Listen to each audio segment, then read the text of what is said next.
नमस्कार, आप देख रहे हैं न्यूज़ वन इंडिया और मैं हूं आपके साथ सपना शर्मा। शुरुआत दिल्ली से आ रही खबर से करते हैं, जहां रोजगार मेला कार्यक्रम में प्रधानमंत्री नरेंद्र मोदी वीडियो कॉन्फ्रेंसिंग के जरिए प्रधानमंत्री नरेंद्र मोदी जुड़े।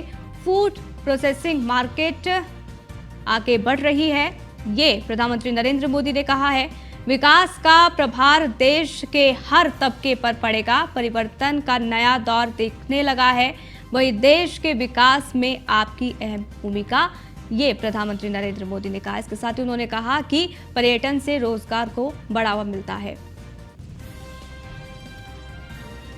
तो प्रधानमंत्री नरेंद्र मोदी वर्चुअली तौर पर जुड़े। रोजगार मेला कार्यक्रम में प्रधानमंत्री नरेंद्र मोदी ने संबोधित कर तमाम बड़ी बातें कही। 51,000 युवाओं को नियुक्ति पत्र वितरित भी किए। प्रधानमंत्री नरेंद्र मोदी ने कहा कि पर्यटन से रोजगार को बढ़ावा मिलता है, फूड प्रोसेसिंग मार्केट में लगातार आगे बढ़ रही है, विकास का प्रभार देश के हर तबके पर पड़ेगा, परिवर्तन का नया दौर दिखने लगा है।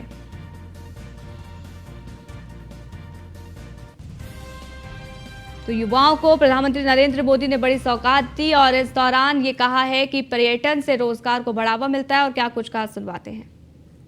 2030 तक भारत की फार्मा इंडस्ट्री करीब 10 लाख करोड़ रुपए की हो जाएगी। अब ये फार्मा इंडस्ट्री आगे बढ़ेगी तो इसका क्या मतलब हुआ? इसका मतलब ये हुआ कि इस दशक में फार्मा इंडस्ट्री को आज की तुलना में कई गुना ज्यादा युवाओं की जरूरत पड़ेगी। रोजगार के अनेक नए अवसर आएंगे। साथियों, आज देश में ऑटोमोबाइल और ऑटो कंपोनेंट्स, इस इंडस्ट्री में भी बहुत तेजी से बढ़त देखने को मिल रही है। फिलहाल ये दोनों इंडस्ट्री 12 लाख करोड़ रुपए से ज्यादा की है। आने वाले वर्षों में इसके और बढ़ने की उम्मीद है। इस ग्रोथ को संभालने के लिए ऑटोमोबाइल इंडस्ट्री को भी बहुत सारे संख्या में नए युवकों की जरूरत होगी, नए लोगों की जरूरत पड़ेगी, रोजगार के अनगिनत अवसर बनेंगे। आपने देखा होगा कि इन दिनों फूड प्रोसेसिंग इंडस्ट्री के महत्व की भी काफी चर्चा हो। सीधा देहरादून ले चलते हैं। सीएम पुष्कर सिंह धामी क्या कुछ कह रहे हैं, सुनवाते हैं। कंप्लीट हो गया है। इसके लागू होने से भी सबसे ज्यादा लाभ किसी को होने वाला है तो मातृशक्ति को होने वाला है। महिलाओं के सशक्तिकरण के लिए ये कानून हम ला रहे हैं। बहुत सारी जो औरतें हैं, बहुत सारी जगह पर जो है उनको। तो सीएम पुष्कर सिंह धामी को आप सुन रहे थे। आगे बढ़ते हैं, दिल्ली से खबर आपको बता दें, बीजेपी मुख्यालय पर लोकसभा प्रवास योजना की बैठक 1 सितंबर को लोकसभा प्रवास योजना की बैठक होगी। बैठक में गृह मंत्री अमित शाह, जेपी नड्डा, बीएल संतोष मौजूद रहने वाले हैं। केंद्रीय मंत्री और केंद्रीय राज्य मंत्री भी इस दौरान मौजूद रहेंगे। सभी केंद्रीय मंत्री अपने अपने लोकसभा प्रवास की रिपोर्ट पेश करेंगे। लोकसभा चुनाव को लेकर तमाम तरीके की तैयारियां की जा रही है और इसी के तहत आपको बता दें कि अब यहां पर लोकसभा प्रवास योजना की बैठक होगी। 1 सितंबर को बताया जा रहा है कि ये बैठक होगी बीजेपी मुख्यालय पर। यह बैठक होने जा रही है और इस बैठक में गृहमंत्री अमित शाह, जेपी नड्डा, बीएल संतोष मौजूद रहने वाले हैं। केंद्रीय मंत्री और केंद्रीय राज्य मंत्री भी मौजूद रहेंगे। सभी केंद्रीय मंत्री अपने अपने लोकसभा प्रवास की रिपोर्ट पेश करेंगे। यानी अब कमर कस चुकी है बीजेपी पूरी तरीके से लोकसभा चुनाव को लेकर और यहां पर तमाम तरीके की तैयारियां की जा रही है, रणनीति बनाई जा रही है, जिलों का दौरा किया जा रहा है। अब इस बीच बैठक होने जा रही है और इस बैठक के जरिए अपने अपने लोकसभा प्रवास की रिपोर्ट पेश की जाएगी और इसके आधार पर बीजेपी आगे की रणनीति बनाएगी। 1 सितंबर को लोकसभा प्रवास योजना की बैठक होगी, ये जानकारी है।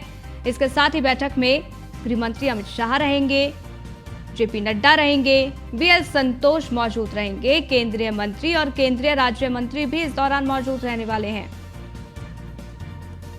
मकसद कि सभी केंद्रीय मंत्री अपने अपने लोकसभा प्रवास की रिपोर्ट पेश करें, ताकि ये देखा जाए कि उस लोकसभा सीट पर, उस लोकसभा प्रवास पर क्या बीजेपी का दबदबा अभी भी है, और अगर नहीं है तो फिर उस तरीके की रणनीति यहां बनाई जाएगी।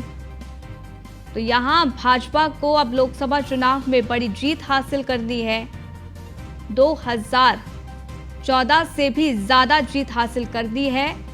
2024 में यही वजह है कि बीजेपी अब तमाम तरीके की तैयारियां कर रही है। पीयूष हमारे संवाददाता जुड़ गए हैं, उनसे ज्यादा जानकारी ले लेते हैं। पीयूष, यहां पर अब लोकसभा चुनाव को लेकर बीजेपी की तरफ से तमाम तरीके की तैयारियां की जा रही है। 1 सितंबर को लोकसभा प्रवास योजना की बैठक होगी। इस बैठक में क्या कुछ होने वाला है, कौन कौन से केंद्रीय नेता इसमें मौजूद रहने वाले हैं?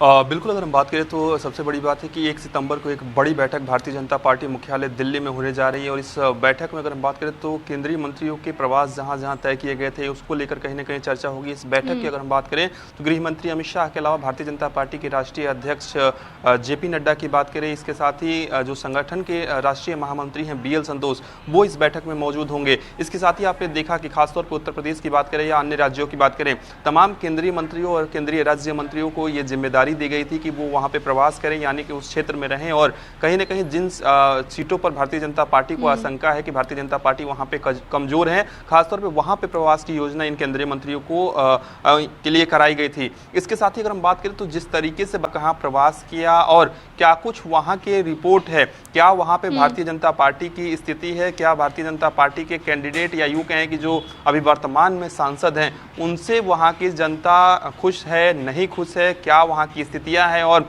क्या उसमें बदलाव किया जा सकता है, इस सुझाव को भी केंद्रीय मंत्री या केंद्रीय राज्य मंत्री जिनको प्रवास की जिम्मेदारी दी गई थी वो कहीं ना कहीं देते हुए नजर आएंगे। चूंकि 2024 के लोकसभा चुनाव नजदीक आ रहे हैं, ऐसे में भारतीय जनता पार्टी इस बात को बखूबी जानती है कि किसी भी तरीके से भारतीय जनता पार्टी को सिंगल सीट पर भी नुकसान ना हो। और इसी दिशा में, इसी कड़ी में भारतीय जनता पार्टी अलग अलग तरीके अपना रही है, अलग अलग रणनीति अपना रही है। और इसी रणनीति का एक हिस्सा है प्रवास योजना।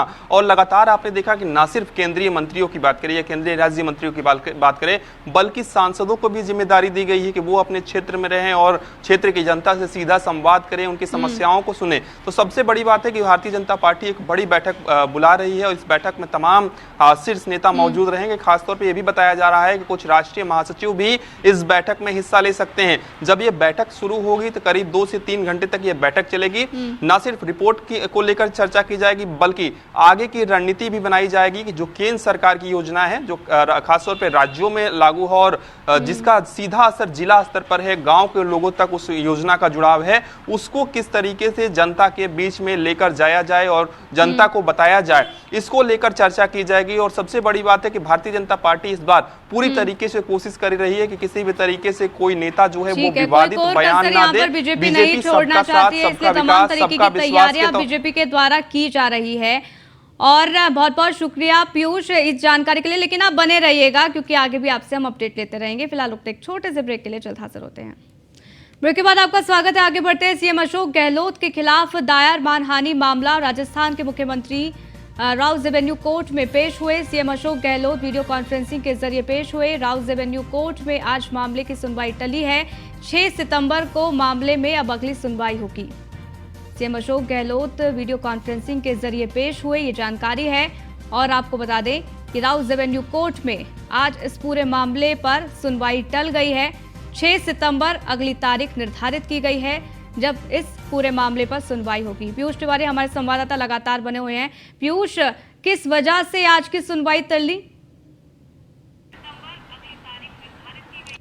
बिल्कुल, अगर हम बात करें, चूंकि आपने देखा कि एक लंबी प्रक्रिया चली और लगातार जिस तरीके से एक के बाद एक राउज एवेन्यू कोर्ट में खासतौर पर अशोक गहलोत मानहानि मामले में सुनवाई हो रही थी और कई तर्क और दलीलें इस दौरान दी गई। आपने देखा कि अशोक गहलोत ने सीधे तौर पे, व्यक्तिगत तौर पे या फिजिकल तौर पे यूँ कहें कि राउज एवेन्यू कोर्ट में ना पेश होने की याचिका भी दी थी या यूँ कहें कि अनुरोध किया था। तो कोर्ट ने इस बात को माना था और जो राउज रेवेन्यू कोर्ट में आज भी जब उनकी पेशी हुई तो वीडियो कॉन्फ्रेंसिंग के जरिए ही पेशी हुई। चूंकि केंद्रीय मंत्री हैं गजेंद्र सिंह शेखावत, उन्होंने सीधे तौर पे अशोक गहलोत पर मानहानि का केस किया है और जिस तरीके से बताया जाता है कि जो संजीवनी घोटाला है उसमें कहीं ना कहीं नाम ले लिया गया था गजेंद्र सिंह शेखावत का, उनके परिवार का। उसके बाद कहीं ना कहीं 6 जुलाई को राउज रेवेन्यू कोर्ट ने अशोक गहलोत को समन जारी किया था।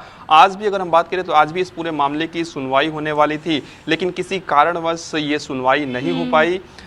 इसके साथ ही अगर हम बात करें अब 6 सितंबर को इस पूरे मामले में सुनवाई होगी, तब देखने वाली बात होगी कि राउज रेवेन्यू कोर्ट अशोक गहलोत को राहत देता है या नहीं देता है। क्योंकि आपने देखा कि उस दौर में जब ये पूरा मामला कोर्ट में पहुंचा था उसके बाद कहीं ना कहीं जुबानी टिप्पणियां भी एक दूसरे पर दोनों ही नेताओं की ओर से की गई थी। कि अगली सुनवाई के दौरान कोर्ट की तरफ से क्या कुछ फैसला सुनाया जाता है। बहुत बहुत शुक्रिया हमारे साथ जुड़ने के लिए, तमाम जानकारी हम तक साझा करने के लिए। आगे बढ़ते हैं। Star javelin thrower Neeraj Chopra ने इतिहास रच दिया है। वर्ल्ड एथलेटिक्स चैंपियनशिप 2023 में गोल्ड मेडल उन्होंने जीत लिया है। 88.17 मीटर दूर भाला फेंककर गोल्ड अपने नाम कर दिया है। 40 साल के इतिहास में पहली बार ऐसा हुआ जब किसी भारतीय ने गोल्ड जीता है। तो नीरज चोपड़ा ने फिर से इतिहास रच दिया है। हालांकि उनको बधाइयां भी दी गई।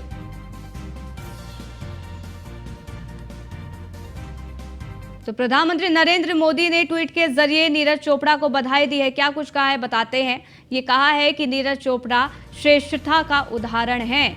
ये प्रधानमंत्री नरेंद्र मोदी ने कहा। वर्ल्ड चैंपियनशिप में गोल्ड जीतने पर बधाई, उन्हें समर्पण, जुनून उन्हें श्रेष्ठता का प्रतीक बताया। इसके साथ ही नीरज चोपड़ा पूरे खेल जगत में श्रेष्ठता का प्रतीक, ये प्रधानमंत्री नरेंद्र मोदी ने ट्वीट कर कहा। प्रभावशाली नीरज चोपड़ा उत्कृष्टता का उदाहरण देते हैं। उनका समर्पण, सटीकता और जुनून उन्हें न केवल एथलेटिक्स में चैंपियन बनाता है बल्कि पूरे खेल जगत में अद्वितीय उत्कृष्टता का प्रतीक बनाता है। इसके साथ ही उन्होंने बधाई दी। वहीं आगे बढ़ते हैं। आपको बता दें, नेपाल के त्राही क्षेत्र में हुई बारिश और कोसी बराज से छोड़े गए पानी के बाद सहरसा जिले के कई पंचायत बाढ़ की चपेट में।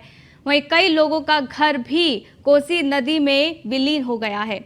लोग अपने घर से निकलकर ऊंचे स्थान पर जाने लगे हैं। दरअसल सहरसा जिले के नौहटा प्रखंड के नौलखा इलाके में सुपर टूट जाने पर इलाके में बाढ़ जैसे माहौल बन गए हैं, जिससे इलाके में दहशत का माहौल भी देखने को मिल रहा है।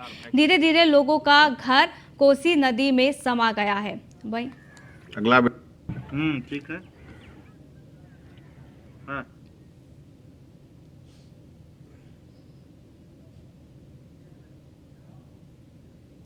कासगंज लिए चलते हैं। आपको सीएम योगी आदित्यनाथ की मौजूदगी है, सीधी तस्वीर आपको दिखा देते हैं। यहाँ पर आपको बता दें कि बाढ़ क्षेत्रों का वो लगातार दौरा कर रहे हैं। तो सीएम योगी आदित्यनाथ की सीधी तस्वीर हमने आपको दिखाई। कासगंज वो पहुंच चुके हैं। बाढ़ प्रभावित इलाकों का वो जायजा लेते नजर आ रहे हैं।